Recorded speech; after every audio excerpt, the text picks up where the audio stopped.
Prezident İlham Əliyev əmək pensiyaları haqqında qanunda dəyişiklik edilməsi barədə qanunu təsdiqləyib və yeni qərara əsasən güzəştli şərtlərlə, yəni 5 il erkən pensiyaya çıxan vətəndaşlarımızın pensiya ödənişləri güzəşt müddətində dövlət büdcəsi tərəfindən qarşılanacaq. Millət vəkili Vüqar Bayramovun sözlərinə görə çoxuşaqlı ailələrdə qadınlar 59, bəzi hallarda atalar 60 yaşında pensiyaya çıxırlar.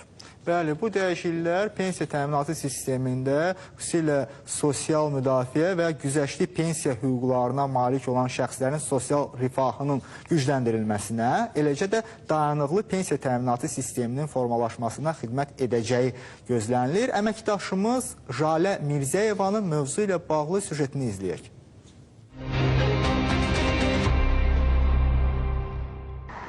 Əmək pensiyalarında yenilik var. Bəzi vətəndaşlar daha tez pensiyaya çıxacaq və onların pensiyası dövlət büdcəsindən ödəniləcək. Xüsusilə çoxuşaqlı ailələrdə qadınlar və bəzi hallarda kişilər erkən pensiya ala biləcəklər. Çoxuşaqlı ailələrdə analar 5 il, yəni 64 deyil 59 yaşında. Əgər bu hüquqdan atalar istifadə edirsə, o zaman atalar 60 yaşında pensiya çıxmaq hüququ qazanırlar. Və praktik olaraq həmin vətəndaşlarımız 5 il müddətində güzəştli pensiya almaq hüququna malik olurlar. Çünki onlar 5 il daha tez pensiyaya çıxır və yeni qaydalar imkan verəcək ki, həmin vətəndaşlarımızın pensiya məbləği birbaşa dövlət büdcəsindən ödənilsin. O baxımdan həm çoxuşaqlı ailələrdə, həm digər güzəştli şərtlərlə pensiya hüququ olan vətəndaşlarımızın artıq yeni dəyişikliklərdən sonra pensiya məbləğləri dövlət büdcəsi hesabına ödəniləcək. O bir tərəfdən ödənişlərin dayanıqlığı baxımından vacibdir. Çünki həmin xərclər hər il dövlət büdcəsindən nəzərə alınacaq və nəticədə daha tez pensiya hüququ qazanan vətəndaşlarımız dövlət büdcəsindən birbaşa pensiyanı almaq imkanına malik olacaqlar. Bəs vətəndaşlar pensiyaya daha tez çıxmaq istəyirlərmi?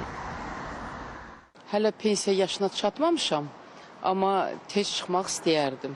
Əlbəttə ki, mən də istəyərdim ki, 55 yaşında çıxım. Ancaq indi hələ gözləyirəm ki, 64 yaşıma qədər işləməliyəm ki, mən pensiyaya çıxım. Əlbəttə ki, istəyərdim. 59-un içindəyəm. İstəyərdim ki, olsun tezliklə çıxım pensiyaya. 65 yaşında çıxmışam.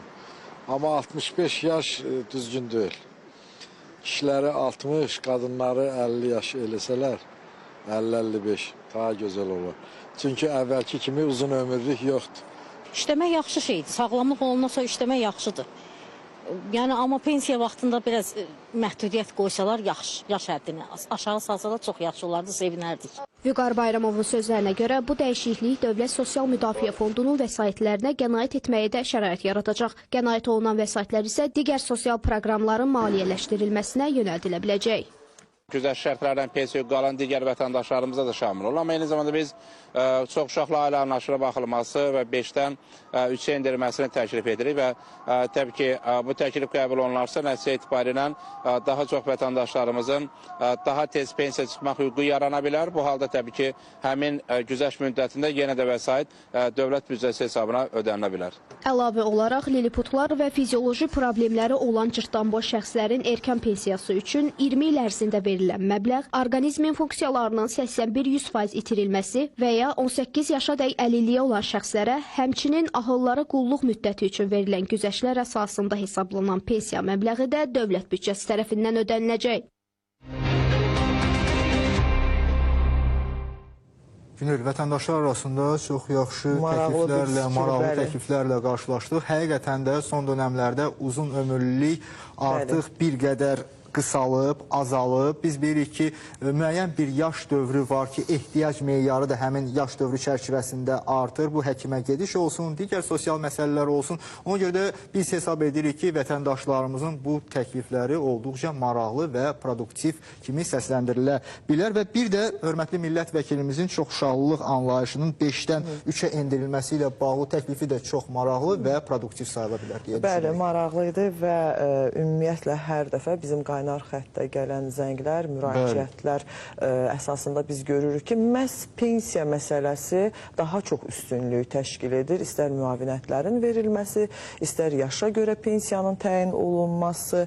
Təbii ki, bu mövzu ilə bağlı suallar çoxdur. Elə indi də qaynar xəttimizə bu mövzu ilə bağlı müraciətlər daxil olur və biz çalışacağıq ki, növbəti buraxılışlarımızda dəyərli millət vəkilimiz Vüqar Bayramlını studiyamıza dəvət edək. Bəli, Vüqar Bayramovu dəvət edək. Elə sizdən gələn sualları da millət vəkilimizin özünə ünvanlandıraq ki, cavablandırsın.